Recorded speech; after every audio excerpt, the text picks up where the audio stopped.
साऱ्या देशाचे लक्ष लागून राहिलेल्या बिहार विधानसभा निवडणुकीचं बिगुल अखेर वाजलंय।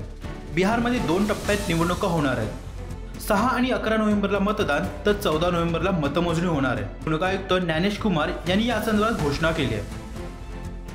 बिहारमध्ये 7,43,00,000 अधिकृत मतदार आहेत। यात 3,82,00,000 पुरुष तर 3,50,00,000 महिला मतदार आहेत। यासह 1,725 तृतीयपंथी मतदार आहेत।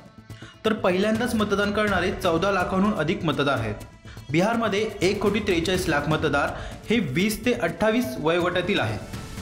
बिहार विधानसभेमध्ये एकूण 243 जागा आहेत। त्यापैकी 203 जागा या सर्वसामान्य प्रवर्गासाठी तर अनुसूचित जातीसाठी 38 आणि अनुसूचित जमातीसाठी 2 जागा राखीव ठेवण्यात आल्या आहेत।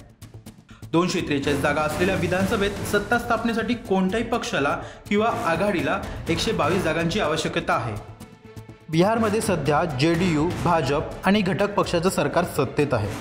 तर राष्ट्रीय जनता दलाचे तेजस्वी यादव हे विधानसभेतील विरोधी पक्षनेते आहेत। बिहार विधानसभेत सध्या भाजपचे 80, राष्ट्रीय जनता दलाचे 77, जनता दल युनायटेडचे 45, काँग्रेसचे 19 तर इतर पक्षांचे 22 आमदार आहेत।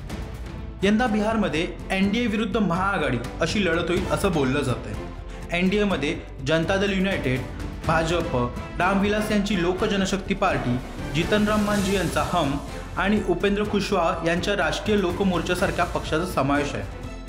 तर महाआघाडीत राष्ट्रीय जनता दल, काँग्रेस, भारतीय कम्युनिस्ट पार्टी, विकासशील इन्सान पार्टी, झारखंड मुक्ती मोर्चा आणि राष्ट्रीय लोक जनशक्ती पार्टीचा समावेश आहे। तर असदुद्दीन ओवैसींचा MIM या दोन्ही आघाडीचा भाग नाही। बिहारमध्ये विधानसभा निवडणुका 1952 पासून सुरू झाल्या। तेव्हापासून 2020 पर्यंत बिहारमध्ये 17व्या विधानसभा निवडणुका झाल्या आहेत। हर्षल जाधव, जय महाराष्ट्र न्यूज।